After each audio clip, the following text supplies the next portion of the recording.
Welcome to another episode of Humans of EdTech. My name is Mayuresh, and once again, we are going to have a look at another theory of learning in this particular episode. So, let's quickly jump into this. Today, we are going to have a look at connectivism. Now, the best thing about this particular theory is that it's a very recent theory. It was conceptualized as recently as 2005. Some of the other theories, like behaviorism, has existed for more than 100 years, but this is something that is very, very recent.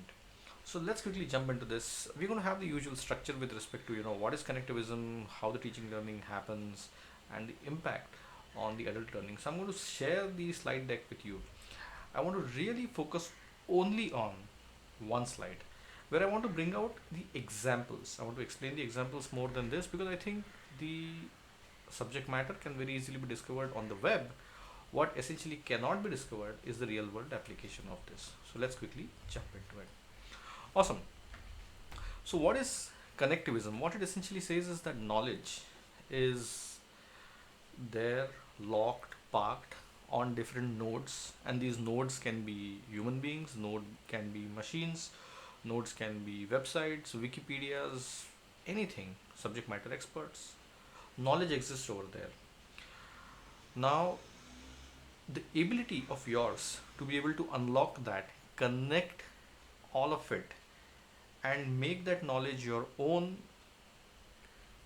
either by copying it or either by having it in your reach, that essentially is what is one of the key determinants of success with respect to ability to garner knowledge, collect knowledge, apply knowledge, and everything that is more and more downstream.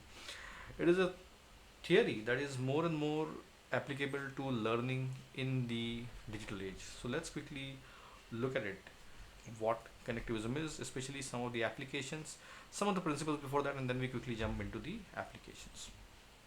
Right. So as we spoke about it, it's about connecting specialized nodes.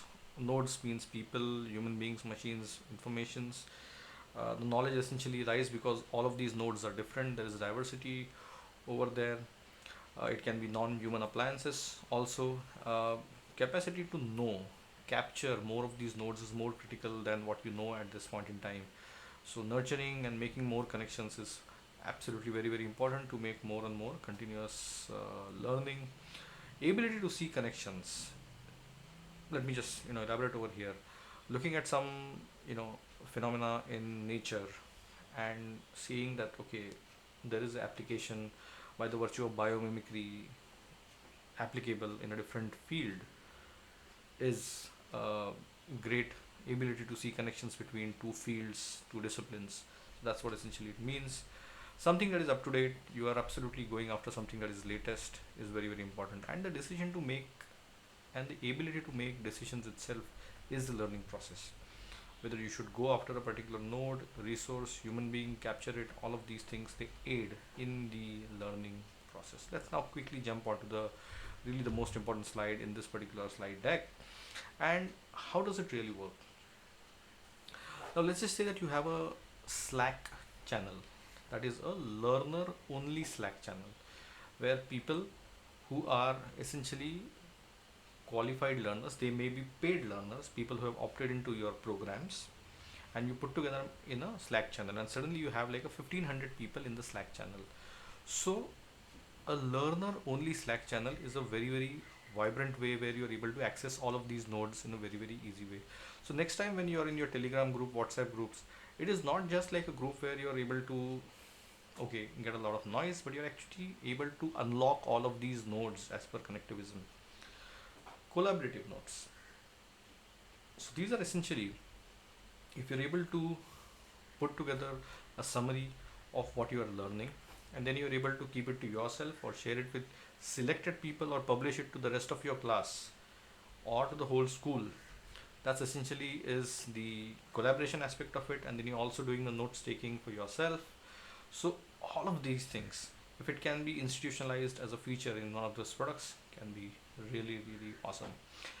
Grey Atom Hotline is again one of those things where Grey Atom opens up to all its students the ability to ask questions asynchronously at any point in time through a recorded video and audio or even a typed out question, and Grey Atom essentially answers them through a video. So that's the Grey Atom hotline.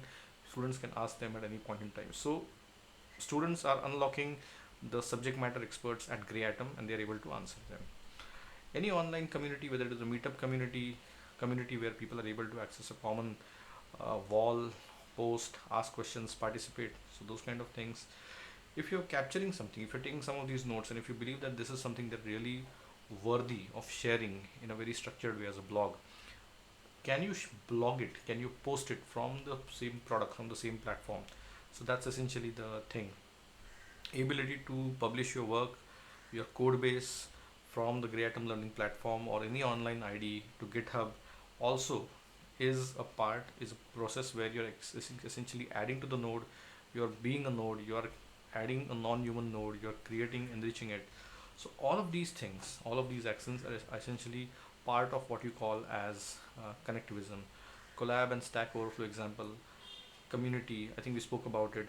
So Collab and Stack Overflow essentially is that Collab is an online, you know, platform ID where you're able to do a lot of Jupyter notebook style notebooks, and also share it with people.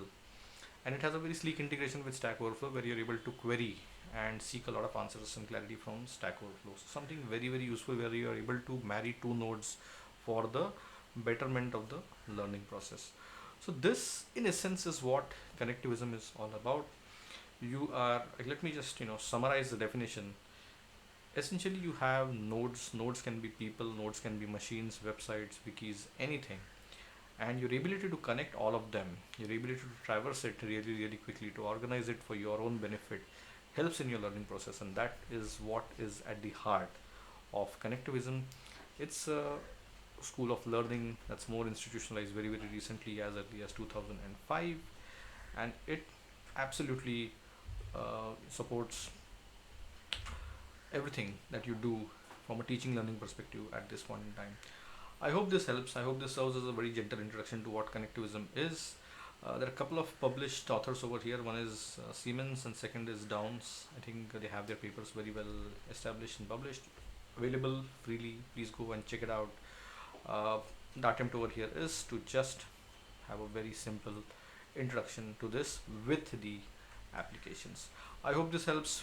Follow us and see you around. See you soon. Bye.